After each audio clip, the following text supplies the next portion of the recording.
नमस्कार दोस्तों, आप सभी विद्यार्थियों का और सभी मित्रों और सभी दोस्तों का मैं engineer Pradeep Rao AMG YouTube channel और आपके टेलीग्राम चैनल में हार्दिक स्वागत करता हूं। आइए पिछली क्लास में आपने जो पढ़ा था उसके आगे की आज बात करेंगे। पिछली क्लास में हमने जो पिछला जो हमारा लेक्चर था नंबर सिस्टम का, जो हम उसको आगे बढ़ा रहे थे, उसको आगे बढ़ाते हुए आज हम आगे की क्लास पे डिस्कशन करेंगे। पिछली क्लास में आपने पढ़ा था अभाज्य संख्याओं के बारे में, भाज्य संख्याओं के बारे में, तो आज हम पढ़ेंगे उससे आगे। तो आइए देखते हैं आज हमको पढ़ना है। देखिए पिछली क्लास में मैं आपको अभाज्य संख्याओं के बारे में बता चुका था। भाज्य संख्याएं क्या होती है, अभाज्य संख्याएं क्या होती है, और सबसे छोटी अभाज्य संख्या कौन सी होती है, भाज्य संख्या कौन सी होती है। इसके अलावा मैंने आपको बताया त्रिभुजाकार संख्याएं हमने पढ़ी। त्रिभुजाकार संख्याओं के अलावा हमने जो जिन चीज़ों पे डिस्कशन किया उनके ऊपर कल हमने कुछ आपको कंसेप्ट सिखाए। कंसेप्ट के अलावा आपने जो पिछली क्लास में पढ़ा था कुछ एक हमने सवाल भी लिए थे। आज हम पता करना सीखेंगे अभाज्य संख्या और भाज्य संख्या यदि आपको दे दी जाए तो किस प्रकार से आप उसकी जाँच करेंगे। अभाज्य संख्या को कैसे पहचानेंगे कि ये संख्या अभाज्य है या भाज्य है, ठीक है। तो यदि आपको किसी भी संख्या की अभाज्य की या भाज्य की जांच करना है कि ये संख्या अभाज्य है या भाज्य है, तो उसके लिए देखो आपको क्या करना है। जैसे मैंने यहाँ पे कोई संख्या लिखी 161, ठीक है, ये कोई संख्या है 161। अब इस 161 को आपको ये बताना है या आपको पता लगाना है कि ये संख्या भाज्य है या अभाज्य। तो जो भी आप संख्या लेंगे उस संख्या की आपको जांच करने के लिए आपको उससे ठीक बड़ी पूर्ण वर्ग संख्या लेनी है। 161 की आपको जांच करना है कि ये भाज्य है या अभाज्य है। तो इससे आप क्या लो, ठीक बड़ी पूर्ण वर्ग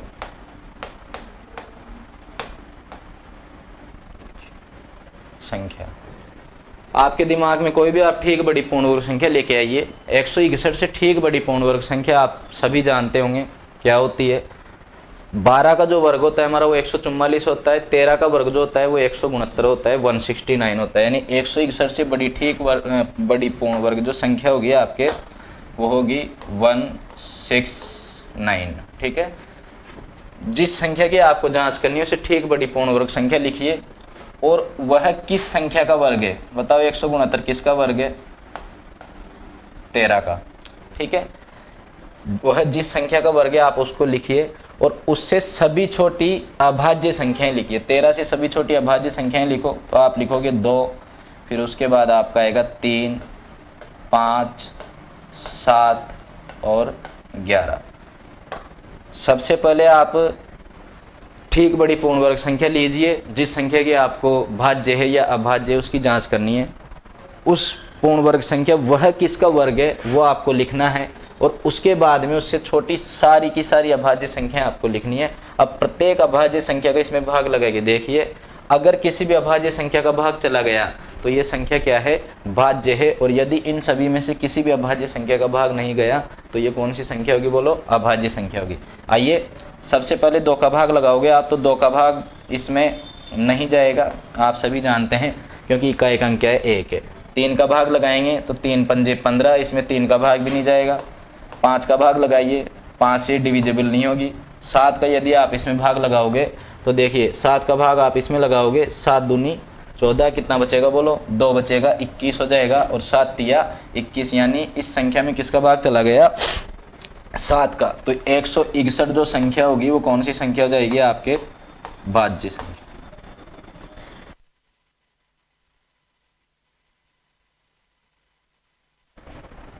ये आपकी कौन सी संख्या हो जाएगी? भाज्य संख्या हो जाएगी। आइए और एक मैं एग्जाम्पल के माध्यम से आपको समझाता हूं।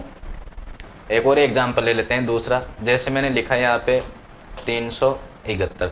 अब 371 को आपको जांच करना है कि ये संख्या भाज्य है या अभाज्य है। तो इसके लिए आपको क्या करना होगा? 371 से ठीक बड़ी पूर्ण वर्ग संख्या अपने माइंड में लेके आओ। अब 371 तो देखो आप सभी जानते हो, चलो इसको छोड़ते हैं, 371 को हटाओ, क्योंकि 371 तो हमारा वर्ग होती है, किसका गुण इसका है, तो वैसे ही भाज्य होती है। और एक कोई संख्या लिखता हूं मैं, जैसे 171, इसकी आपको जांच करनी है कि भाज्य है या अभाज्य है। तो सबसे पहले इससे क्या लिखो,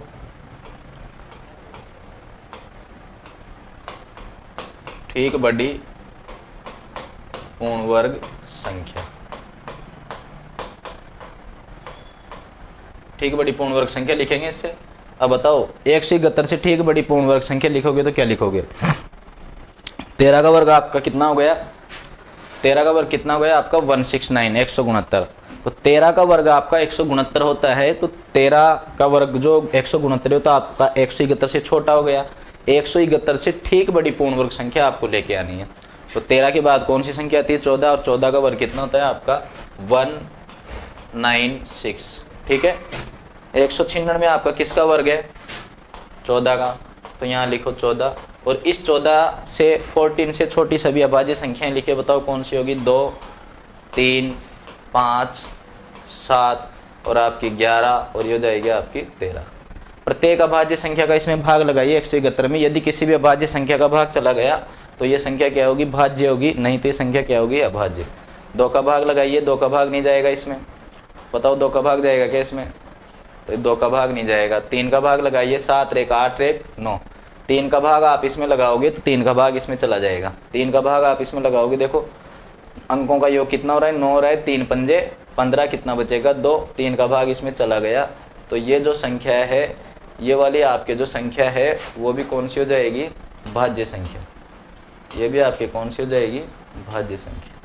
ठीक है, और एक मैं कोई संख्या ले लेता हूं, और हम कोई संख्या ले लेते हैं, जैसे मैंने यहां पे कोई संख्या ली 101। अब 101 आप सभी जानते हैं 3 अंकों की सबसे छोटी अभाज्य संख्या होती है। इसकी जांच करो, ठीक बड़ी पूर्ण वर्ग संख्या लेके आओ, बताओ 101 से ठीक बड़ी पूर्ण वर्ग संख्या कौन सी होगी। तो आप सभी जानते हैं कि 101 से 10 का वर्ग कितना होता है, 100, और 11 का वर्ग कितना हो जाएगा, 121। ये किसका वर्ग होता है, 11 का।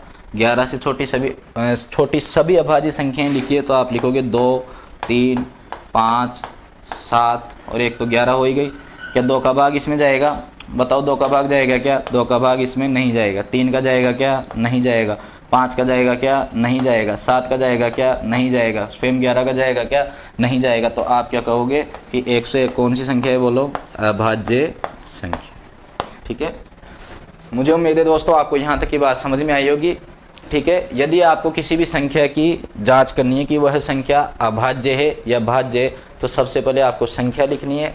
संख्या लिखने के बाद में उस संख्या से ठीक बड़ी पूर्ण वर्ग संख्या अपने माइंड में लेके आनी है, और जिस संख्या को आप अपने दिमाग में लेके आ रहे हो वह किस संख्या का वर्ग है उसको आपको लिखना है, और उससे छोटी सभी अभाज्य संख्या को लिखकर प्रत्येक अभाज्य संख्या का भाग लगाना है। यदि किसी भी अभाज्य संख्या का उसमें भाग चला गया तो वो भाज्य होगी, और नहीं गया तो वो कौन सी होगी, बोलो अभाज्य होगी। ठीक है, चलिए आगे बढ़ते हैं। ये हमारा अभाज्य संख्याओं का जो चैप्टर है वो फिलहाल खत्म तो नहीं हुआ, बहुत सारी होती है इसमें। तो अब देखिए इसके आगे हमें क्या पढ़ना है। देखो आज हमें जो बहुत अच्छा नया टॉपिक पढ़ना है, जिसके ऊपर एग्जाम में काफ़ी सवाल आते हैं और काफ़ी सवाल बनते हैं इसके ऊपर एग्जाम में, और कितने भी कॉम्पिटिटिव एग्जाम हो नंबर सिस्टम में इसके ऊपर क्वेश्चंस आते हैं। आज मैं आपको क्वेश्चंस भी कराऊंगा। तो देखिए आज हमें पढ़ना है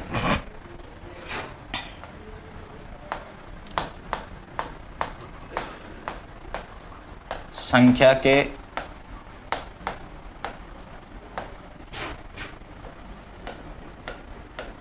अभाज्य खंड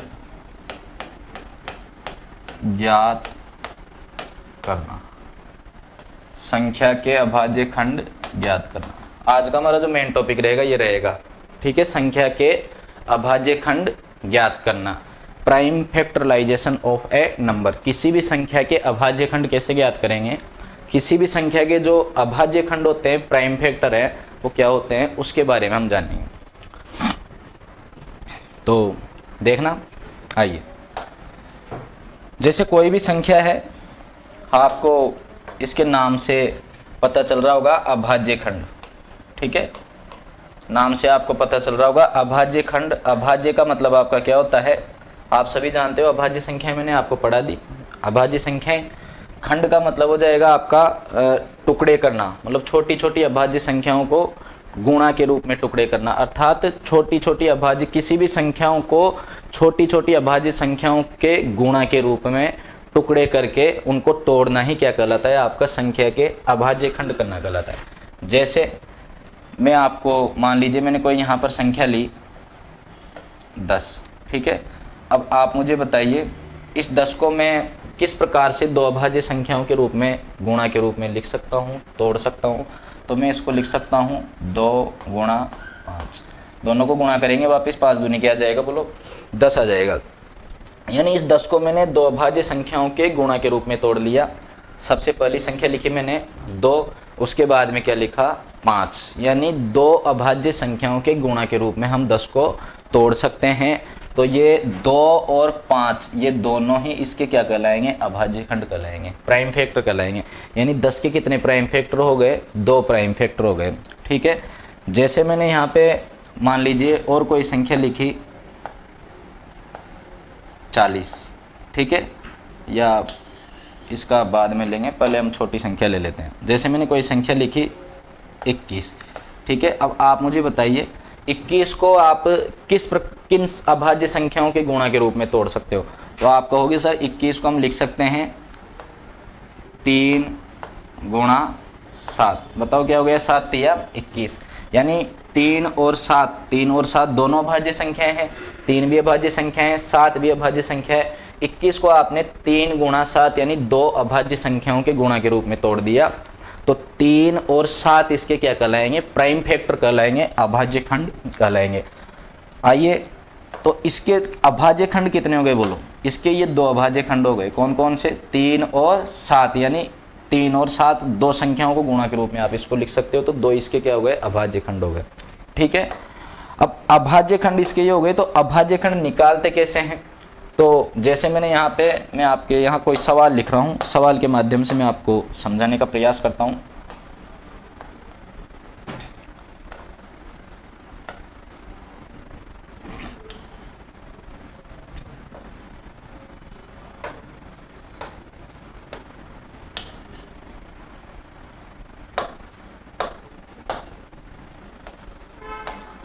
अस्सी के अभाज्य खंड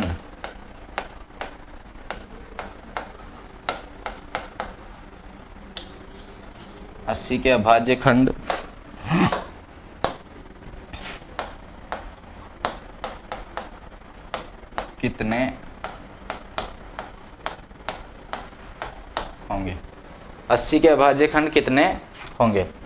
तो ये कोई संख्या है 80। अब 80 के हमें अभाज्य खंड निकालने हैं। तो देखो आप सभी जानते हो कि पिछली छोटी क्लासों में आपने पढ़ा होगा, संख्या लिखनी है 80, ये तो एक नॉर्मल बेसिक तरीका है, संख्या लिखनी है 80, उसमें आपको सबसे छोटी से छोटी अभाज्य संख्या का भाग लगाना है, और जब तक भाग लगाते जाना है, जब तक अंतिम भागफल आपका 1 नहीं आ जाए, ठीक है। छोटी से छोटी अभाज्य संख्या का भाग लगाना है, फिर उसका भाग नहीं गया तो फिर उससे बड़ी अभाज्य संख्या का भाग लगाना है, फिर उसका भाग नहीं जाए तो फिर उससे बड़ी अभाज्य संख्या का भाग लगाना है। तो देखो 80 में 2 का भाग लगाएंगे। सबसे पहले बोलो 2 का भाग कितनी बार गया, 40 बार। फिर आप इसमें 2 का भाग लगाओगे, 2 का भाग जा रहा है 40 में, 2 का भाग कितनी बार जाएगा, 20 बार। फिर आप इसमें 2 का भाग लगाइए, कितनी बार जाएगा, 10 बार। फिर 2 का भाग लगाइए, 2 पंजे 10, 5 बार। अब 5 में किसका भाग जाएगा बोलो, 5 एकम 5। अंतिम भागफल कितना आ गया, 1 आ गया। यानी 80 के ये अभाज्य खंड कर दिया आपने। यानी आप 80 को लिख सकते हो 2 गुणा 2 का आपने भाग कितनी बार लगाया, 4 बार, यानी 2 गुणा 2 गुणा 2 गुणा 5। 2 का भाग आपने 4 बार लगाया, 5 का भाग आपने 1 बार लगाया। क्या हम इसको ऐसे भी लिख सकते हैं, क्या 2 का भाग आपने कितनी बार लगाया, 4 बार, तो इसको हम ऐसे भी लिख सकते हैं ना, 2 की पावर 4, ठीक है। 2 कितनी बार आ रहा है बोलो, 4 बार गुणा हो रहा है, तो 2 की पावर 4 के रूप में इसको लिख सकते हैं। 5 का भाग आपने कितनी बार लगाया, 1 बार लगाया, तो 5 को आप कैसे लिख सकते हो, 5 की पावर 1 के रूप में आप इसको लिख सकते हो, ठीक है। तो 2 की पावर 4, 5 की पावर 1, ये इसके क्या हो गए, अभाज्य खंड हो गए। अब कितने अभाज्य खंड हुए, तो बताओ कितने अभाज्य खंड हुए? तो देखो 2 का भाग आपने कितनी बार लगाया? 4 बार, यानी 2 की पावर कितनी आ रही है? 4। 5 की पावर कितनी आ रही है? 1, यानी 2 के ऊपर पावर 4 है और 1 के ऊपर पावर कितनी है? 1। तो 4 और 1 दोनों को क्या कर दो? जोड़ दो, यानी टोटल इसके जो अभाज्य खंड है वो कितने हो गए? बोलो 5 हो गए। ठीक है, या आप इसको यहां से भी गिन सकते हो। आपने कितनी अभाज्य संख्याओं का भाग लगाया? 1, 2, 3, 4 और 5। 5 अभाज्य संख्याओं का आपने इसमें भाग लगाया है। तो 5 आपने अभाज्य संख्या में इसमें आपने भाग लगाया, तो ये पांचों अभाज्य संख्या यानी 5 इसके क्या हो गए? प्राइम फैक्टर हो गए, अभाज्य खंड हो गए। ठीक है, तो इस प्रकार से आप चीजों को कर सकते हो। और एक हम सवाल लेते हैं, जैसे मैंने यहां पे सवाल लिखा,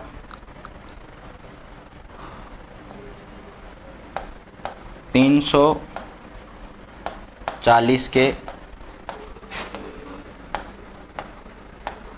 अभाज्य खंड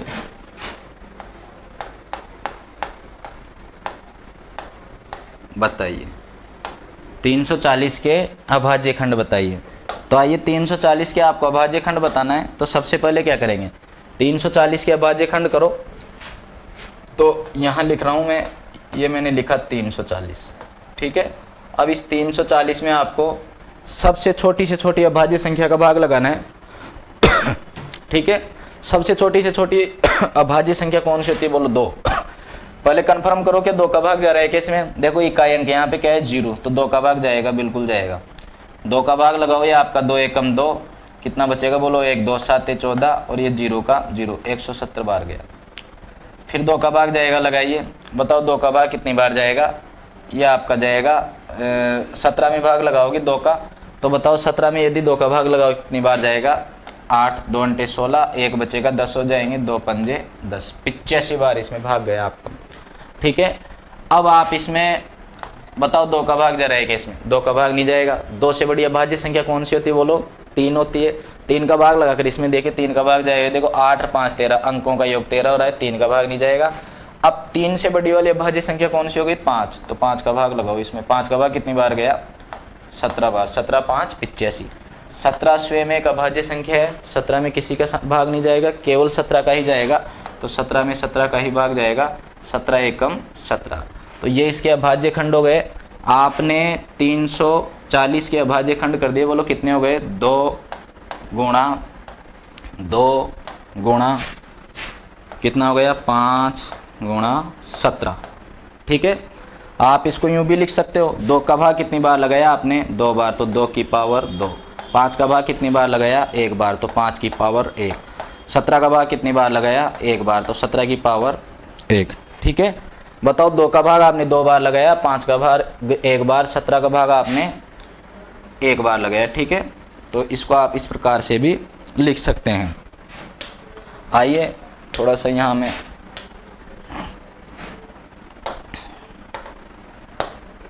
ये 17 की पावर 1 है यहाँ पे। ठीक है, अब बताओ सभी घातों को देख लो। 2 के ऊपर कितनी घात है? 2, प्लस 5 का भाग कितनी बार लगाया? 1 बार। 17 का भाग कितनी बार लगाया? 1 बार।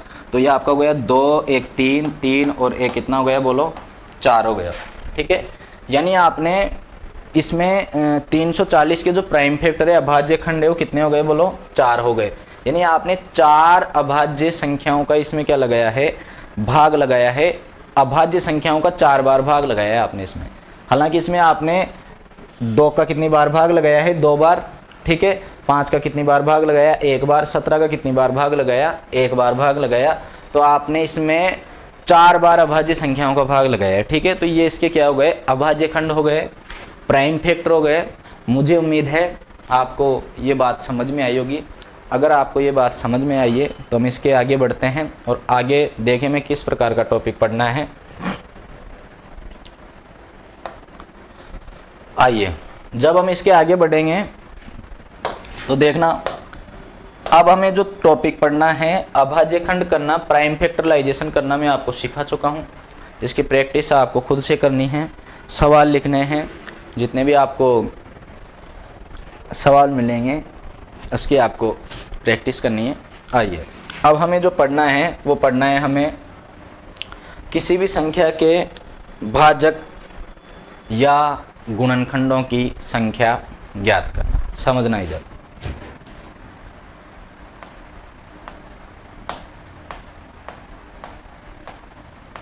संख्या के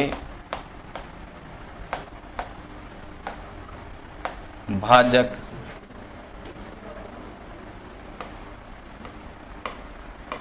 गुणनखंड भी आप इसको बोल सकते हो, एक ही बात।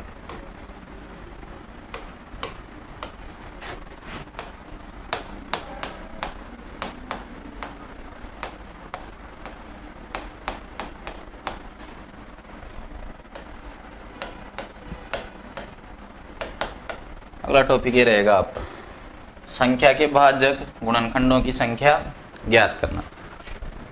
तो आइए समझते हैं कैसे निकालोगे। अब साथियों, इससे पहले आपको दो चीज समझनी होगी, समझना इधर। जैसे मैं यहां पे लिख रहा हूं, एक तो आपको दो शब्द के बारे में आपको पता होना चाहिए, इसके बारे में आपको दोनों में डिफरेंस पता होना चाहिए। देखो, एक तो होता है आपका गुणज और एक होता है आपका गुणनखंड। इसको आप भाजक भी बोल सकते हो और अंग्रेजी में बोले तो इसको हम फैक्टर भी बोलते हैं। ठीक है, अब हमें सीखना है a total number of a factor. ठीक है, किसी भी नंबर के टोटल फैक्टर ज्ञात करना। ठीक है, total factor of a number यानी संख्या के कुल भाजक कितने होंगे, कुल भाजकों की संख्या या गुणनखंडों की संख्या में ज्ञात करना, यह हमें सीखना है।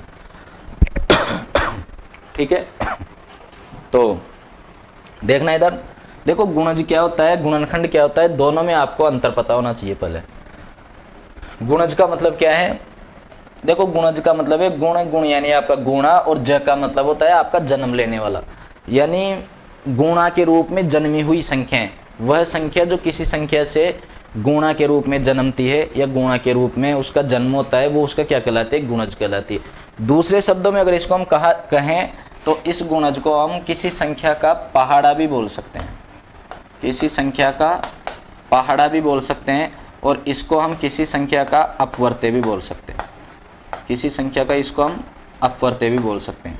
पहाड़ा कहो, गुणज कहो, अपवर्त्य कहो, बात एक ही है। जैसे किस प्रकार से, जैसे मैंने यहां पे संख्या लिखी, मान लीजिए कोई संख्या, मैं यहां पे कोई संख्या लिखी 24। अब आप मुझे बताइए कि 24 मैंने यहां पर कोई संख्या लिखी है, तो 24 का कौन सी संख्याओं में भाग जाएगा, वे संख्याएं मुझे आप बताइए जिसका भाग, जिसमें 24 का भाग जाए। ऐसी संख्याएं बताइए आप मुझे जिसमें 24 का भाग जाए। तो आप मुझे कहोगे सर 24 का भाग तो पहला तो 24 में ही जाएगा, पहला तो 24 में ही जाएगा, फिर उसके बाद में 24 के बाद में 48 में चला जाएगा, 24 दूना 48। अब इसका गुणा करते जाओ आप, 24 तिया 72 में इसका भाग चला जाएगा। ठीक है, 24 चौकू 96 में 24 का भाग जाएगा, 24 पंजे 120 में 24 का भाग जाएगा, और 24 छिक्के आपका 144 में 24 का भाग जाएगा। ठीक है, तो ये इस प्रकार से आपका आगे भी भाग जाएगा। ठीक है, इसका कोई अंत नहीं है। बताओ इसका कोई अंत है क्या?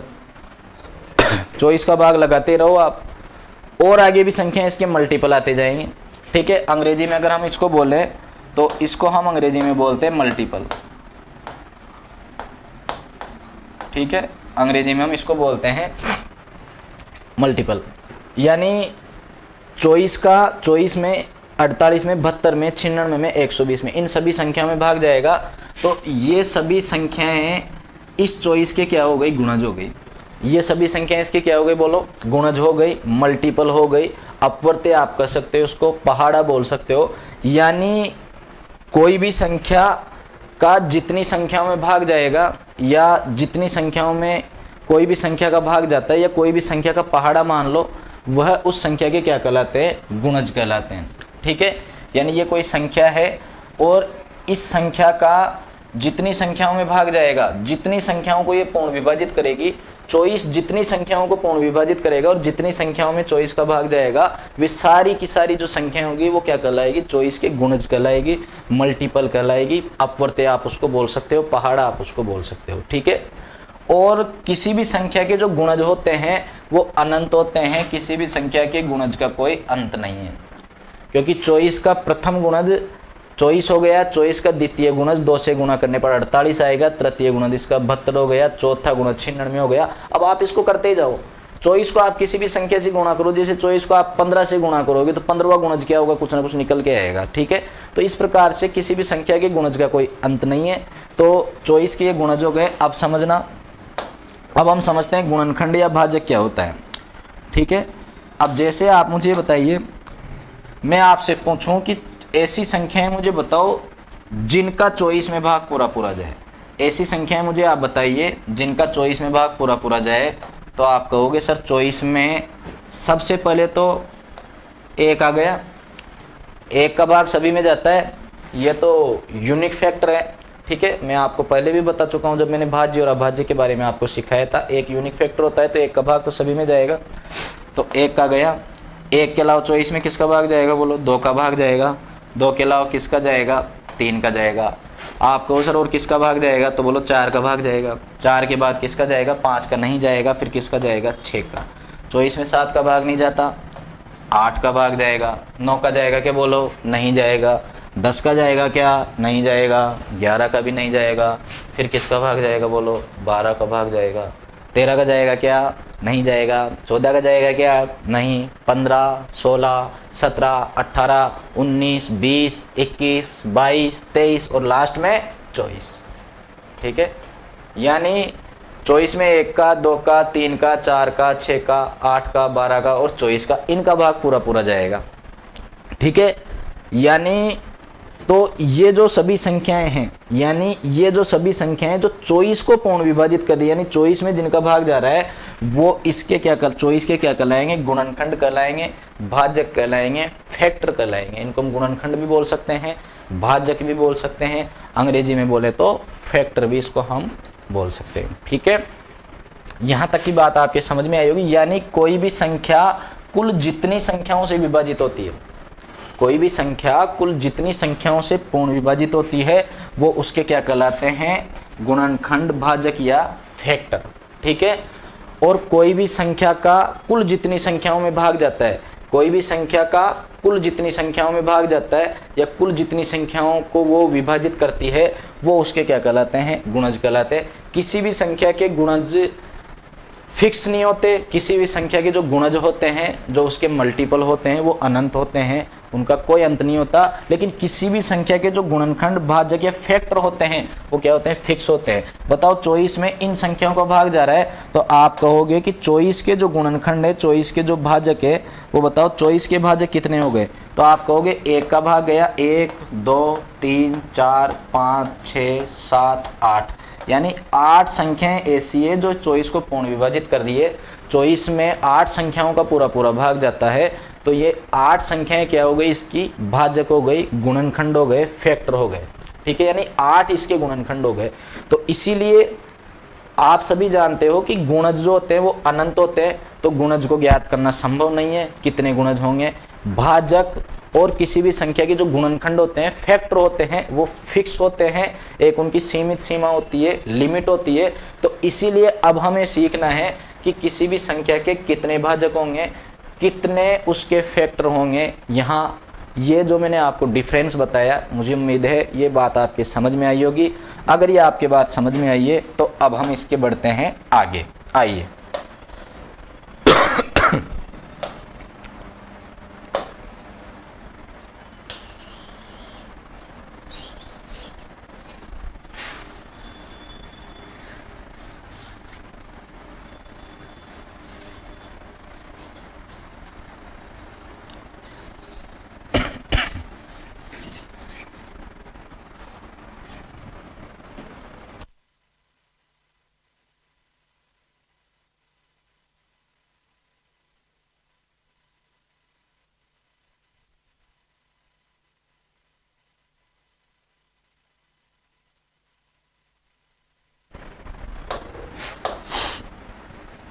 आइए साथियों आगे बढ़ते हैं।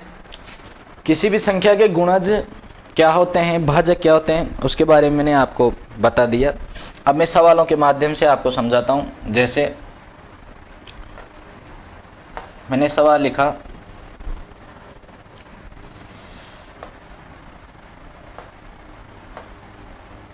अस्सी के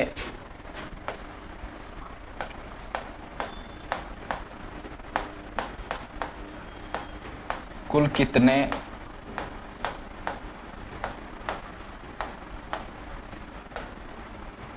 गुणनखंड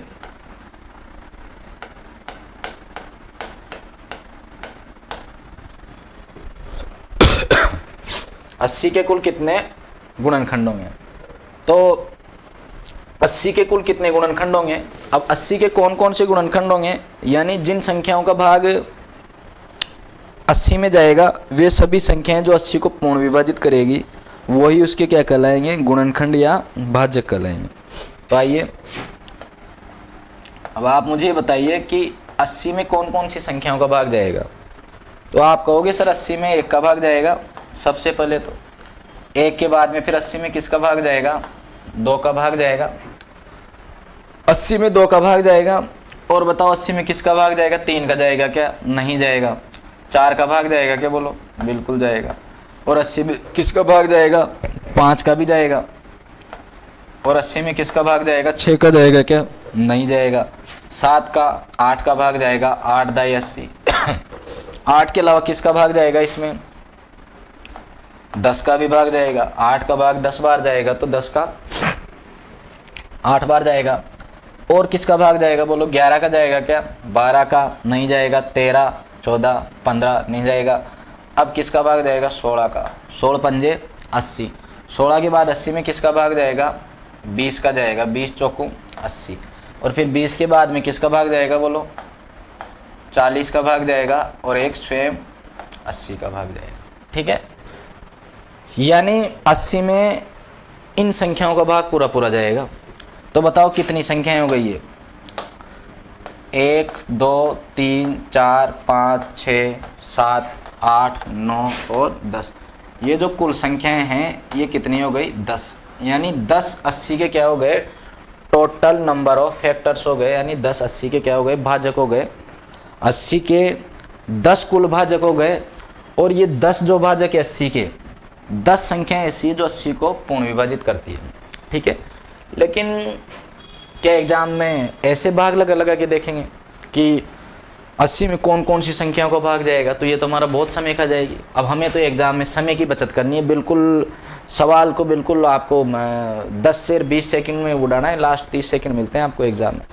तो देखिए ये तो आपका बेसिक अप्रोच था। अब आइए इसका जो कंसेप्ट है वो क्या कहता है। कंसेप्ट किस प्रकार से इसको आपको करना है, देखो, यदि किसी भी संख्या के आपको टोटल नंबर ऑफ फैक्टर्स निकालने हैं, किसी भी संख्या के आपको टोटल भाजक निकालने हैं, तो सबसे पहले आपको कुछ नहीं करना, उस संख्या के प्राइम फैक्टर करने हैं। इसीलिए मैंने आपको इससे पहले अभाज्य खंड करना सिखाया था, प्राइम फैक्टर करना सिखाया था। तो सबसे पहले आपको संख्या के अभाज्य खंड करना है। तो देखिए 80 के मैं अभाज्य खंड करूंगा, तो सबसे पहले 80 में भाग लगाओ किसका, 2 का। कितनी बार जाएगा, बोलो, 40 बार। फिर 80 में 2 का भाग लगाइए, कितनी बार जाएगा, 20 बार। फिर 80 में 2 का भाग लगाइए, कितनी बार गया, बोलो, 10 बार। फिर 80 में 2 का भाग लगाया 5 बार। फिर 5 में किसका भाग जाएगा, 5 एकम 5। यानी 80 के जो प्राइम फैक्टर है वो कितने हो गए आपके, 2 का भाग आपने लगाया। बताओ 2 का भाग कितनी बार लगाया, 1, 2, 3 और 4। यानी इसको हम लिख सकते हैं 2 की पावर 4 गुणा 5 का भाग आपने कितनी बार लगाया, 1 बार लगाया। यानी इसको आप लिख सकते हो 5 की पावर 1। ठीक है, सबसे पहले जिस संख्या के आपको गुणनखंड निकालने हैं, भाजक निकालने हैं, उस संख्या के क्या करो, उस संख्या के सबसे पहले अभाज्य खंड करिए। अभाज्य खंड करने के बाद में उस संख्या को घातों के रूप में लिखिए। बताओ 2 की पावर कितनी, 4। 2 का भाग आपने 4 बार लगाया। जिन अभाज्य संख्याओं को आपने भाग लगाया है उन्हें आप घातों के रूप में लिखिए। और घातों के रूप में लिखने के बाद में फिर देखना क्या करना है कि प्रत्येक घात में 1 बढ़ाकर लिखना है। प्रत्येक घात में 1 बढ़ाकर लिखना है। बताओ 2 के ऊपर पावर कितनी है, 4। 2 के ऊपर पावर कितनी है, 4। 4 में 1 बढ़ाओ, 4 में 1 बढ़ाओगे तो कितना हो जाएगा बोलो, 4 + 1। ठीक है, 1 के ऊपर पावर कितनी है, सॉरी 5 के ऊपर पावर कितनी है, 1। 1 में क्या बढ़ाओगे, 1 बढ़ाओगे तो 1 रे कितना हो गया, 2, और इनको क्या कर दो, गुणा। 4 1 कितना हो गया आपका, 5 गुणा 1 रे कितना हो गया, 2। 5 को 2 से गुणा करोगे, बोलो कितना आ जाएगा, 10 आ जाएगा। तो 10 ही इसके क्या हो जाएंगे, कुल भाजक हो जाएंगे, किसके, 80 के। यानी सबसे पहले संख्या के अभाज्य खंड करोगे, अभाज्य खंड करने के बाद में जिन अभाज्य संख्याओं का आपने भाग लगाया उन्हें घातों के रूप में लिखेंगे, और जिन अभाज्य संख्याओं का आपने भाग लगाया उनको घातों के रूप में लिखकर जो भी आपके ऊपर घात दिखाई दे रही है प्रत्येक घात में 1 बढ़ाओगे, प्रत्येक घात में 1 बढ़ाएंगे। 4 में 1 बढ़ाया कितना आया, 5। 1 में 1 बढ़ाया कितना आया, 2, और उन बढ़ी हुई घातों को आपस में क्या कर देंगे, गुणा कर देंगे। तो आपको उस संख्या के कुल भाजक निकल के आएंगे, टोटल नंबर ऑफ फैक्टर निकल के आएंगे। कि यहां तक की बात आपके समझ में आई, बिल्कुल समझ में आई होगी। थोड़ा और मैं एक सवाल से आपको समझाने का प्रयास करता हूं, एक सवाल और लेते हैं इस पे। जैसे मैंने यहां पे लिखा कि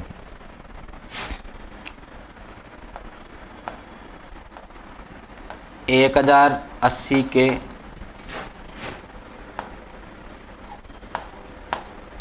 कुल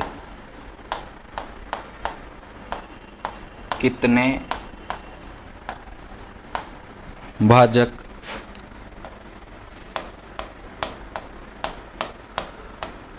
होंगे। 1080 के कुल कितने भाजक होंगे, दूसरा सवाल आपके सामने स्क्रीन पर। 1080 के कुल कितने भाजक होंगे, तो 1080 के भाजक आपको निकालने के लिए सबसे पहले आपको संख्या के क्या करने पड़ेंगे, प्राइम फैक्टर करने पड़ेंगे। तो आइए संख्या के प्राइम फैक्टर कीजिए। 1080 के प्राइम फैक्टर करो, बताओ 1080 के प्राइम फैक्टर करोगे तो भाग लगाइए इसमें। 1080 में भाग लगाइए किसका, सबसे पहले 2 का भाग लगाएंगे, ये आपका 2 पंजे 10, 2 चौक 8, और ये आपका 0। फिर 2 का भाग लगाइए, 2 दूनी 4, और ये आपका कितनी बार जाएगा, 2 7 14 और 0।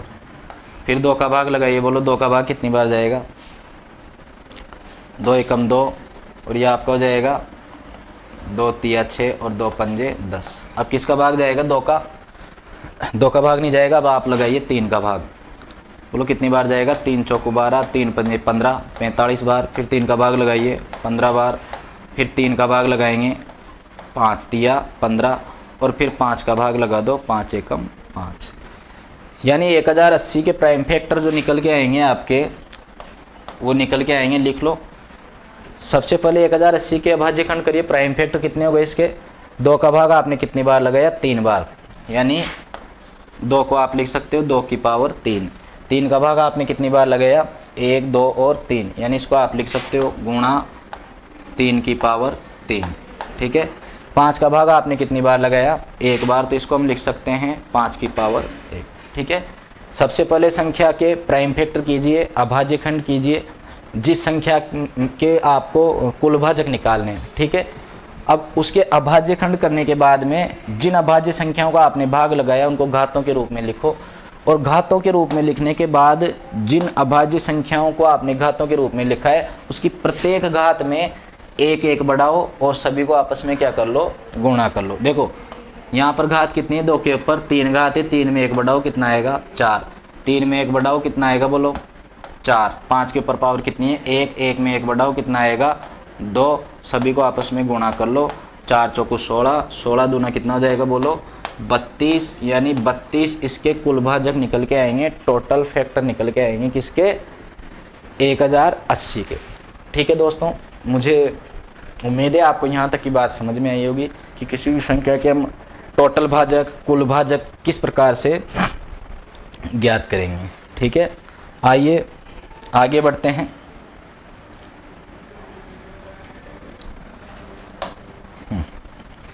अब देखिए, अब तक हमने जो सीखा, किसी भी संख्या के भाजक कैसे निकालोगे, किसी भी संख्या के अगर आपको कुल भाजक निकालने हैं तो अभाज्य खंड करके आप निकाल सकते हो। लेकिन अब इन भाजकों में देखिए, इन भाजकों में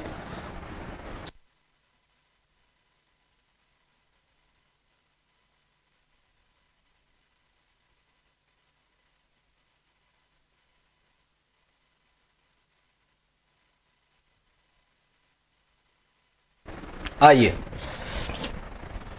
ये जो भाजक है आपके, अब तक हमने किसी भी संख्या के कुल भाजक निकालना सीखा कि कुल भाजक कैसे निकालेंगे। अब जैसे मैं आपसे कह रहा हूं कि जैसे मैंने कोई भी संख्या ली, मान लीजिए ये 40, ठीक है, तो मैं आपसे पूछूं कि इस 40 में कौन कौन सी संख्याओं का भाग जाएगा, तो आप कहोगे सर 40 में 1 का भाग जाएगा, 40 में 2 का भाग जाएगा, और 40 में 4 का भाग जाएगा, 40 में और किसका भाग जाएगा बोलो, 5 का भाग भी जाएगा, 40 में 8 का भाग जाएगा, 8 पंजे 40, और 40 में आपका 10 का भाग जाएगा, ठीक है, 10 का भाग भी 40 में जाएगा, और 40 में आपके किसका भाग जाएगा बोलो, 10 के बाद किसका भाग जाएगा, 20 का भाग जाएगा, 20 दूना 40, और 40 में स्वयं 40 का भाग जाएगा, ठीक है, 40 में 40 का भी भाग जाएगा।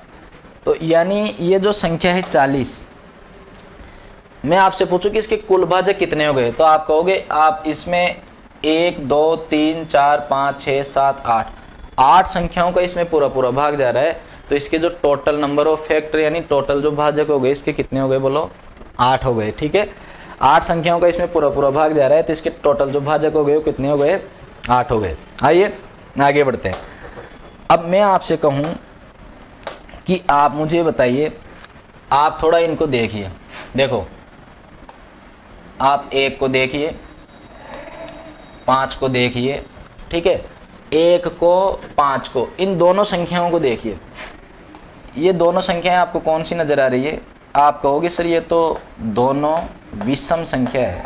कौन सी संख्या है बोलो, विषम संख्या है, ठीक है, यानी अब जो भाजक निकल के आए, किसी भी संख्या के कुल भाजक निकालना हमने सीख लिया, लेकिन इन संख्याओं में कुल भाजक में कुछ भाजक ऐसे होते हैं जो विषम कैटेगरी के होते हैं, यानी संख्याएं मैं आपको पढ़ा चुका हूं, विषम संख्याएं, सम संख्याएं, अभाज्य संख्याएं, भाज्य संख्याएं, ठीक है, तो कुछ भाजक तो ऐसे होंगे जो विषम कैटेगरी के होंगे, कुछ भाजक ऐसे होंगे जो सम कैटेगरी के होंगे यानी सम संख्याओं के रूप में होंगे, कुछ भाजक आप इसमें भाज्य भाजक भी होंगे, अभाज्य भाजक भी होंगे, कुछ भाजक ऐसे होंगे जो अपने आप में पूर्ण वर्ग होंगे, कुछ भाजक ऐसे होंगे जो अपने आप में क्या होंगे, पूर्ण घन होंगे।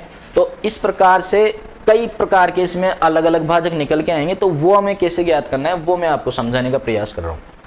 तो 1 और 5 को आप देखोगे तो आपको दिख रहा है कि 1 और 5 दोनों ये क्या है, विषम संख्याएं हैं, यानी 1 और 5 ये इसके क्या हो गए, विषम भाजक हो गए।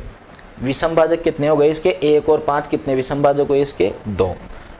आइए अब जैसे मैं आपसे कहूं कि आप थोड़ा सा इस पर ध्यान लगाइए, 2 और 4, ठीक है, ये आपका 8, 10 और ये आपका 20 और आपका 40।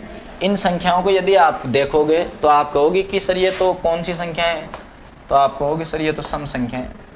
तो 2 4 8 10 20 और 40 ये सम संख्याएं हैं, तो ये इसके 1 2 3 4 5 और 6 इसके क्या हो गए बोलो, समभाजक हो गए। ये इसके क्या हो गए, सम भाजक हो गए, ठीक है। अब मैं आपसे कहूं कि आप मुझे बताइए, आप थोड़ा सा इसको 1 को देखिए, 1 को, ठीक है, और आप थोड़ा सा देखिए 4 को। क्या 1 और 4 दोनों पूर्ण वर्ग संख्या है क्या, बताओ। बिल्कुल है, क्योंकि 1 का वर्ग कितना होता है, 1 होता है। 1 का वर्ग कितना होता है, 1 ही होता है, और 1 का वर्गमूल भी क्या होता है, 1 ही होता है, ठीक है। 1 पूर्ण वर्ग संख्या है। 4 पूर्ण वर्ग संख्या है क्या बोलो, बिल्कुल 4 पूर्ण वर्ग संख्या किसका वर्ग होती है, 2 का वर्ग होती है, यानी 1 और 4 दोनों पूर्ण वर्ग संख्याएं हैं, तो ये दोनों इसके क्या हो गए बोलो, ये हो गए इसके, एक मिनट थोड़ा, ये इसके हो गए पूर्ण वर्ग भाजक हो गए। अरे यार,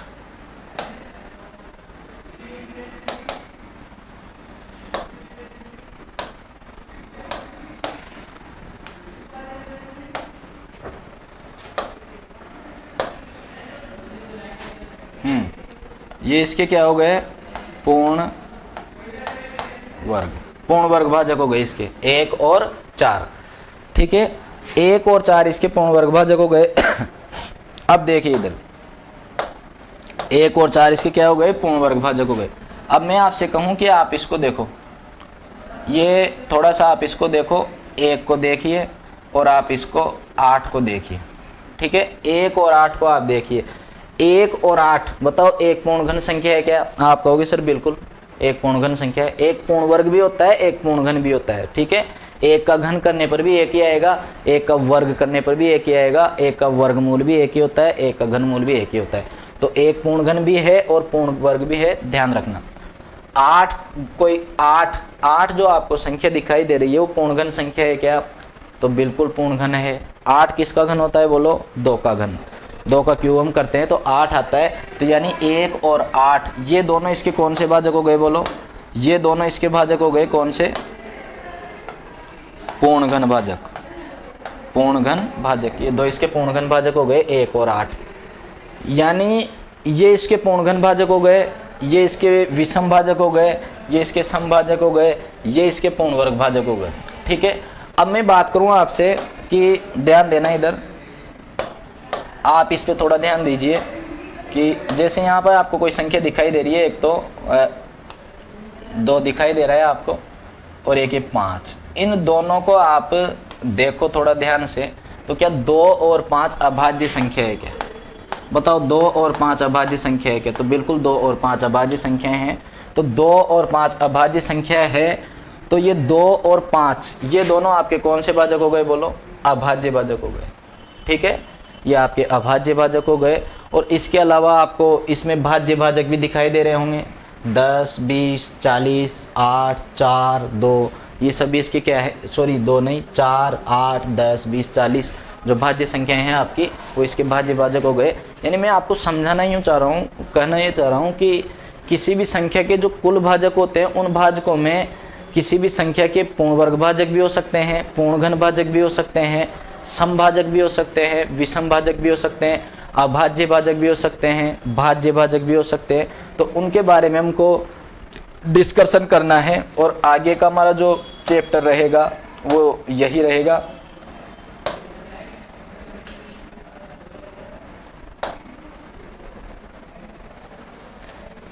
आइए थोड़ा नेक्स्ट पेज की तरफ बढ़ते हैं, देखना समझना। अब हमारा जो चैप्टर रहेगा वो आपका चैप्टर रहेगा, किसी भी संख्या के हमने कुल भाजक निकालना सीख लिया।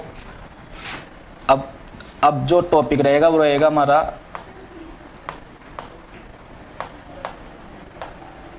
समभाजक या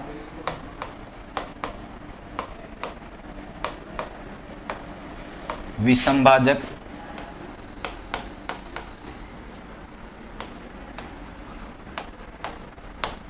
ज्ञात करना, यानी संख्या के समभाजक या विषम भाजक ज्ञात करना।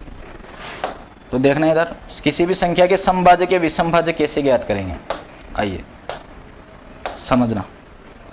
जैसे मैं आपको सवाल के माध्यम से यहां पे समझा रहा हूं, मैंने कोई सवाल लिखा,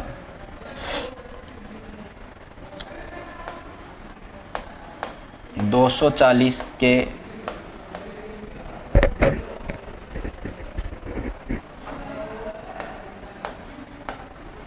सम तथा, दोनों को ही ले लेते हैं, तथा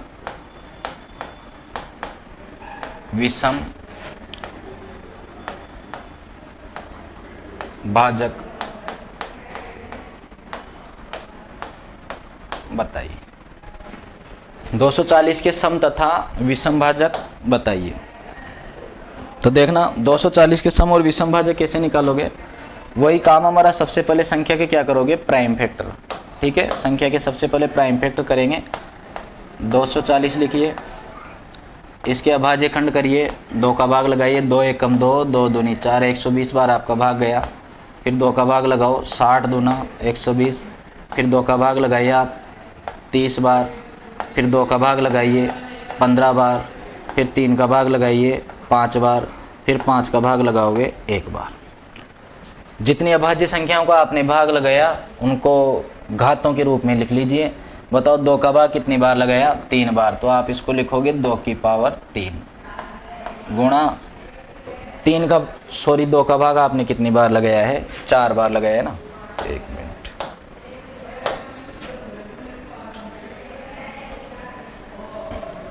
दो का भाग आपने कितनी बार लगाया है? 1 2 3 और 4, तो 2 की पावर 4। 3 का भाग आपने कितनी बार लगाया? 1 बार, तो 3 की पावर 1। और आपने 5 का भाग कितनी बार लगाया? 1 बार, तो 5 की पावर 1। ठीक है, जितनी अभाज्य संख्याओं का आपने भाग लगाया उन्हें घातों के रूप में लिख लीजिए। उसके बाद में कुल भाजक निकालना मैं आपको समझा चुका हूं। अगर मैं आपसे इस सवाल में पूछूं कि 240 के कुल भाजक कितने होंगे, टोटल फैक्टर कितने होंगे, टोटल गुणनखंड कितने होंगे, ठीक है, तो आप कैसे निकालोगे? देखो, कुल भाजक, अगर मैं आपसे पूछूं कि संख्या के आप मुझे कुल भाजक बताइए, ये मैं आपको भी बता चुका हूं पिछली बार की कैसे निकालेंगे। घात, जो भी आपकी घातें दे रखी, घात में 1 बढ़ाओ, बोलो 4 में 1 बढ़ाओ 5, 1 में 1 बढ़ाओगे तो 2, घात 1 में 1 बढ़ाओ 2, ठीक है, और सबको आपस में गुणा कर लो। 5 दूनी 10 और 10 दूना कितना हो गया? बोलो 20 हो गया। कितना हो गया आपका? 20 हो गया, ठीक है।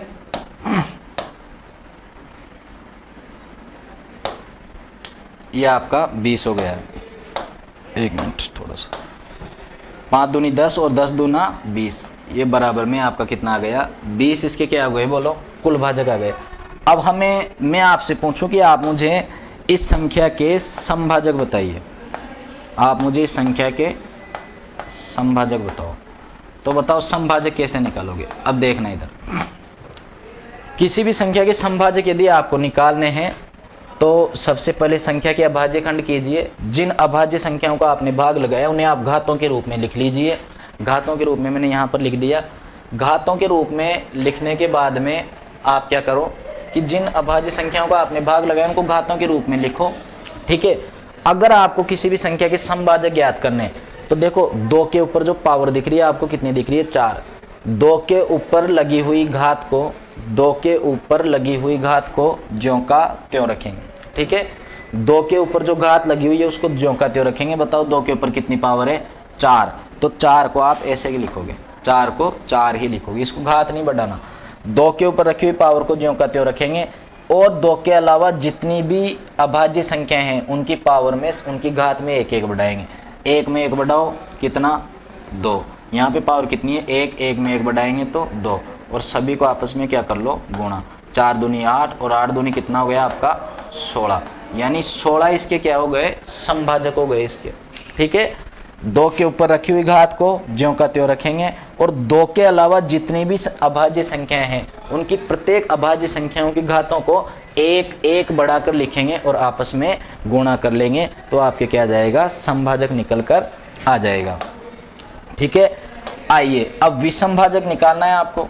विषम भाजक, अब एक तरीका तो आपका ये है कि विषम भाजक आपको ज्ञात करना है। समभाजक आपने निकाल ही लिए, अब हमें निकालना है विषम भाजक, ठीक है। अब एक तरीका तो आपका ये है कि कुल भाजक आपने निकाल लिए, कितने हैं? बोलो 20 है। टोटल फैक्टर आपने इसके निकाल लिए 20 है। अब समभाजक आपने कितने निकाल लिए? 16 निकाल लिए। तो विषम भाजक यदि आपको ज्ञात करना है तो पहले कुल भाजक निकाल लो, फिर समभाजक निकाल लो, और फिर कुल भाजक में से समभाजक को घटा दो। 20 में से 16 घटाओगे, बोलो कितना आएगा? 4 आएगा, यानी 4 इसके विषम भाजक आ जाएंगे, ठीक है। लेकिन अगर सेपरेटली अगर आपको विषम भाजक पूछ लें और विषम भाजक निकालना हो तो एक तरीका तो ये है, या आप सेपरेटली निकालना चाहो तो ऐसे निकाल सकते हो। देखो, अगर किसी भी संख्या के विषम भाजक निकालना है तो आप मुझे बताइए कि ये जो 2 है, ये दो जो है, 2 सभी संख्याओं को क्या बना रहा है? सम बना रहा है, ठीक है। ये 2 जो है आपका, वो सभी संख्याओं को सम बना रहा है, तो हमें निकालना है विषम भाजक। तो बताओ 2 को शामिल करोगे क्या? तो 2 को शामिल नहीं करेंगे, यानी इस 2 की पावर को बिल्कुल आप छोड़ दो विषम भाजक निकालना है तो। और 2 के अलावा जितनी भी आपको संख्याएं दिख रही है, संख्याएं नजर आ रही है, अभाज्य संख्याएं, उनकी प्रत्येक घात, उनकी घात में प्रत्येक वाली जो घात दिखाई दे रही है उसमें आप घात में 1 बढ़ाओ। बोलो 1 में 1 बढ़ाओगे तो 2, 1 में 1 घात 1 में 1 बढ़ाओ 2, और दोनों को आपस में गुणा कर लो। 2 दूनी 4, यानी इसके विषम भाजक कितने हो जाएंगे? 4 हो जाएंगे। मुझे उम्मीद है साथियों आपको यहां तक की बात समझ में आई होगी, ठीक है। और एक हम इस कंसेप्ट के ऊपर और एक मैं सवाल ले लेता हूं। आइए एक और सवाल ले लेते हैं इसके ऊपर। देखिए जैसे मैं और एक सवाल ले लेता हूं यहां पर।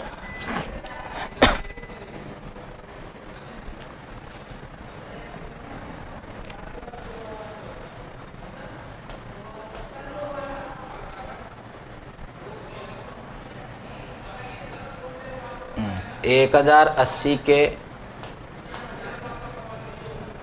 1080 के यार ये क्या आ गया,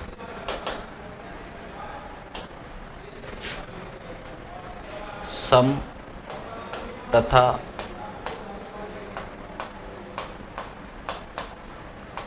एक 1080 के सम तथा विषम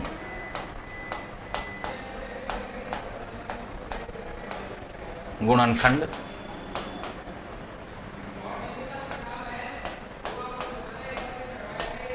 बताइए।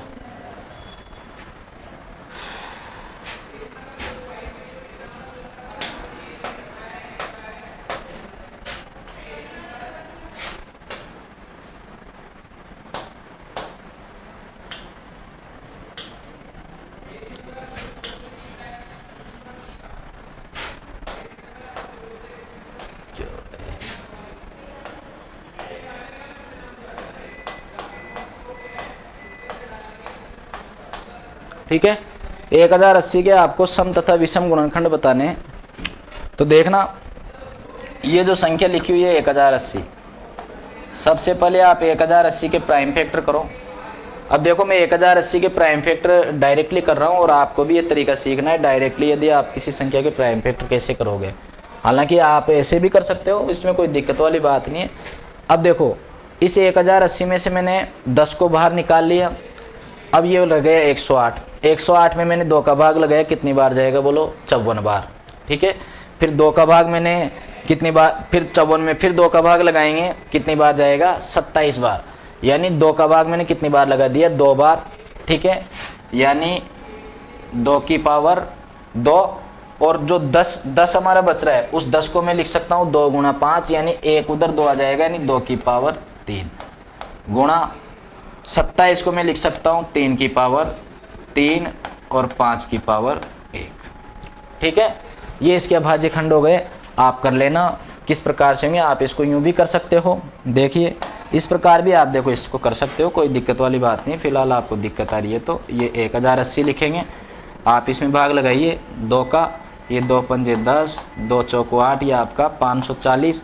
फिर आप इसमें 2 का भाग लगाइए, 2 दूनी 4, 2 7 14, और ये आपका 0।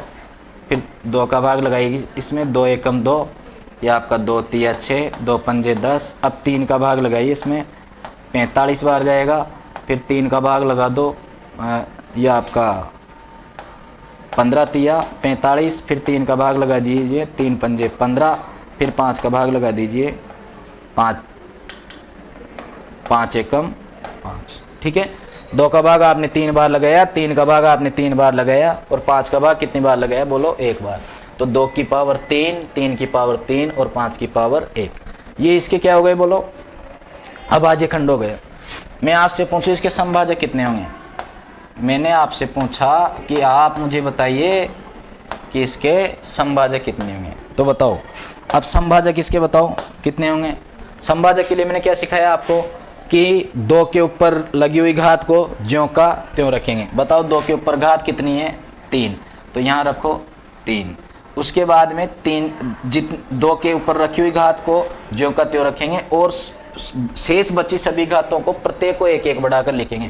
3 में 1 बढ़ाओ बोलो 4, 1 में 1 बढ़ाओ 2, गुणा कर दो आपस में, सभी को गुणा कर देंगे, 4 दूनी 8, और 8 तिया आपका कितना हो जाएगा बोलो 24। यानी इसके जो समभाजक है वो कितने हो जाएंगे, 24 हो जाएंगे। ठीक है, 24 हो जाएंगे। अब हमें निकालना है इसके विषम भाजक। अब हमें क्या निकालना है, इसके विषम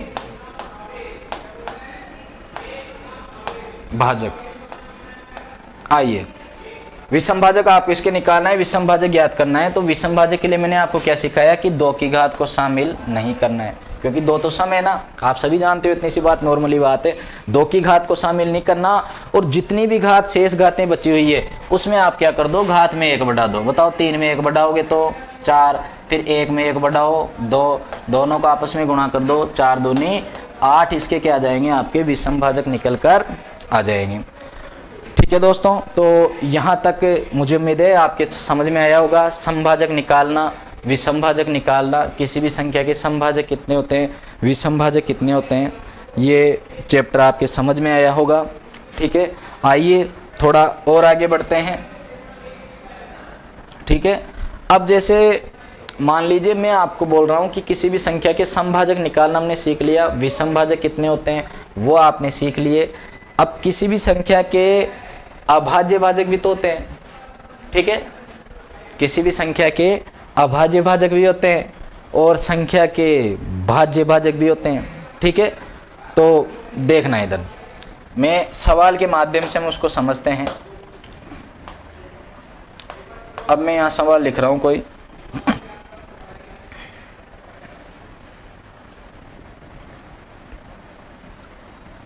जैसे मैंने सवाल लिखा 360 के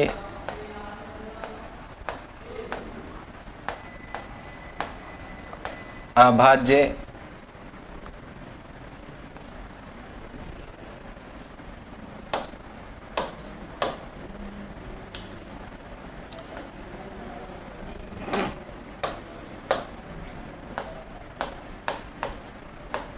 और भाज्य भाजक बताइए। 360 के अभाज्य और भाज्य भाजक बताइए, यानी 360 के अभाज्य और भाज्य भाजक आपको बताना है। तो सबसे पहले आपको कुछ नहीं करना, संख्या के वही क्या करने हैं, प्राइम फैक्टर। ठीक है, अब देखिए 360 के मैं प्राइम फैक्टर कर रहा हूं। देखो 360 में से मैंने 10 को बाहर निकाल लिया, इसको मैं 10 गुणा 36 लिख सकता हूं ना, बोलो लिख सकता हूं। ठीक है, तो 36 बचेगा। अब 36 इधर रह गया, 36 में 2 का भाग लगाया, कितनी बार जाएगा, 18 बार। फिर 18 में मैंने 2 का भाग लगाया, बोलो कितनी बार जाएगा, 9 बार। 2 का भाग कितनी बार लगा दिया, 2 बार, तो ये लगा दिया। और 10 को मैंने बाहर निकाल लिया, 10 को मैं लिख सकता हूं 2 गुणा 5, तो 1 2 वो हो गया, यानी 2 की पावर 3। ठीक है, और 2 का भाग आपने 36 में लगा दिया 18, फिर 2 का भाग लगाया आपने 9 बार, तो 9 को आप क्या लिख सकते हो, 3 का स्क्वायर, और एक आपका 5 बच रहा है, तो 5 एकम 5, 5 की घात 1, सॉरी। ठीक है, या आप इसको यूं भी कर सकते हो, 360 भाग लगा लीजिए, कोई दिक्कत नहीं है, 2 का लगाओ, बताओ कितनी बार जाएगा, ये आपका चला जाएगा 2 एकम 2, 2 अंटे 16, ये आपका 0, 180 बार। फिर 2 का लगाइए 90 बार, फिर 2 का लगाओ 45 बार, फिर 3 का भाग जाएगा इसमें आपका 15 बार, फिर 3 का भाग चला जाएगा 5 बार, फिर 5 में किसका भाग जाएगा, 1 बार, 5 एकम 5। तो 2 का भाग आपने 3 बार लगाया, 2 की पावर 3, 3 का भाग आपने 2 बार लगाया, 3 का स्क्वायर, 5 का भाग आपने 1 बार लगाया, 5 की पावर 1। अभाज्य भाजक आपको निकालना है, क्या निकालना है बोलो, अभाज्य भाजक, यानी इस संख्या के आपको निकालना है अभाज्य भाजक। ठीक है, इस संख्या के आपको अभाज्य भाजक निकालना है। तो अभाज्य भाजक निकालने के लिए सबसे पहले अगर मैं आपसे पूछूं कि आप मुझे इस संख्या के कुल भाजक बताओ, आप मुझे इस संख्या के कुल भाजक बताओ, तो अभी मैं आपको सिखा चुका हूं, कुल भाजक निकालने के लिए प्रत्येक घात में 1 1 बढ़ा कर लिखो। बताओ 3 में 1 बढ़ाओगे तो 4, फिर 2 में 1 बढ़ाओगे तो 3, फिर घात 1 में 1 बढ़ाओगे तो 2, और सभी को गुणा कर लो, 4 तिया 12 और 12 दूना 24, इसके क्या आ गए, कुल भाजक निकल कर आ गए। अब अभाज्य भाजक में आपसे पूछूं कि इसके अभाज्य भाजक कितने होंगे, आप मुझे बताइए। तो अभाज्य भाजक निकालने के लिए देखो आपको कुछ नहीं करना, बताओ आपने इसमें कितनी अभाज्य संख्याओं का भाग लगाया है, कितनी अभाज्य संख्याओं का आपने भाग लगाया इसमें, तो आप कहोगे सर 2 का लगाया है, 3 का लगाया है और 5 का लगाया है, यानी आपने इसमें 3 अभाज्य संख्याओं का भाग लगाया, एक तो 2 का लगाया, एक 3 का लगाया, एक 5 का लगाया। अब कितनी बार लगाया उससे कोई मतलब नहीं है, कितनी अभाज्य संख्याओं का आपने भाग लगाया। एक तो आपने लगाया 2 का, एक आपने लगाया 3 का, और एक आपने किसका लगाया, 5 का लगाया। तो ये 3 ही इसके क्या हो गए, अभाज्य भाजक हो गए। ये 3 ही इसके क्या हो गए, बोलो, अभाज्य भाजक हो गए। जितनी अभाज्य संख्याओं का आपने भाग लगाया प्राइम फैक्टर करने पर, वो ही उसके क्या हो गए, अभाज्य भाजक हो गए। ठीक है, अब मैं आपसे इसके पूछूं कि आप मुझे इसके भाज्य भाजक बताओ, भाज्य भाजक। ठीक है, तो भाज्य भाजक याद करने के लिए आपको कुछ नहीं करना, भाज्य भाजक निकालने के लिए आपको कुछ नहीं करना। जो कुल भाजक आपको दे रखे हैं, ठीक है, कुल भाजक जो आपको दे रखे हैं उसमें से अभाज्य भाजक को घटा दो, अभाज्य भाजक को घटा दो और उसमें से 1 कम कर दो। ठीक है, कुल भाजक जो आपको दे रखे हैं उसमें से आप अभाज्य भाजक को घटा दो और उसमें से क्या कर दो, 1 कम कर दो। ये 1 कम क्यों किया, 1 कम क्यों किया, ठीक है, 1 इसलिए कम किया क्योंकि आप सभी जानते हो कि 1 जो होता है वो न तो अभाज्य होता है न ही भाज्य होता है। अब ये कुल भाजक जो आपने निकाले हैं, कुल भाजक जो आपने निकाले हैं इसके, इस कुल भाजक में 1 भी तो शामिल होगा, क्योंकि 360 में मैं आपसे पूछूं 360 में किसका भाग जाएगा, तो सबसे पहले आप 1 से शुरू होगी, सर 1 का भाग जाएगा, 2 का भाग जाएगा, 3 का भाग जाएगा, 4 का भाग जाएगा। यानी जो कुल भाजक, जो टोटल नंबर ऑफ फैक्टर्स जो आपने चॉइस निकाले उसमें 1 भी शामिल है, बोलो शामिल 1 नहीं है। अब अभाज्य भाजक इसके 3 हो गए, अब आपको भाज्य भाजक निकालना है। तो भाज्य भाजक निकालना है तो आप सभी जानते हो कि 1 जो होता है वो न तो भाज्य होता है नहीं अभाज्य होता है, तो इसलिए हमको 1 को यहां से क्या करना पड़ेगा, भगाना पड़ेगा, हटाना पड़ेगा, क्योंकि इन कुल भाजकों में 1 भी शामिल है। ठीक है, हमको भाज्य भाजक निकालना है और 1 कभी भी भाज्य संख्या में शामिल नहीं होता है। तो आइए, मुझे उम्मीद है आपके बात समझ में आई होगी जो मैं समझाना चाह रहा हूं आपको। देखो कुल भाजक कितने हो गए इसके, बोलो 24, माइनस अभाज्य भाजक कितने, 3, और 1 कम कर दो इसमें से। बताओ 24 में से ये आपका -3 -1 4, 24 में से 4 कम करोगे तो कितने आ जाएंगे, 20 इसके भाज्य भाजक निकल कर आएंगे, 20 इसके भाज्य भाजक निकल कर आएंगे। ठीक है, और एक सवाल इसी कंसेप्ट पे मैं आपके सामने सुपुर्द कर देता हूं, लेकर आ रहा हूं आज का लास्ट सवाल, फिर हमारी नेक्स्ट क्लास में हम आगे बढ़ेंगे। चलिए, जैसे मैंने और कोई, मैं यहां पे कोई संख्या ले लेता हूं,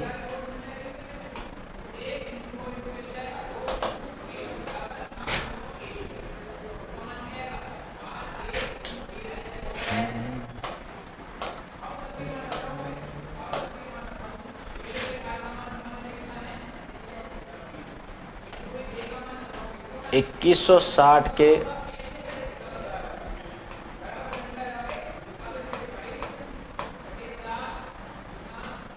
अभाज्य,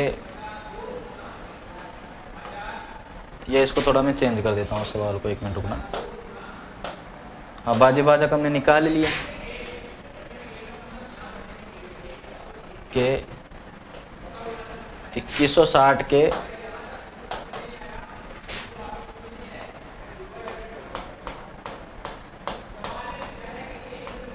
यौगिक भाजक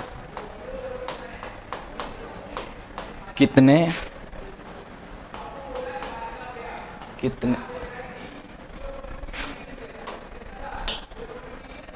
2160 के यौगिक भाजक कितने, अरे यार आजा भाई, होंगे, ओहो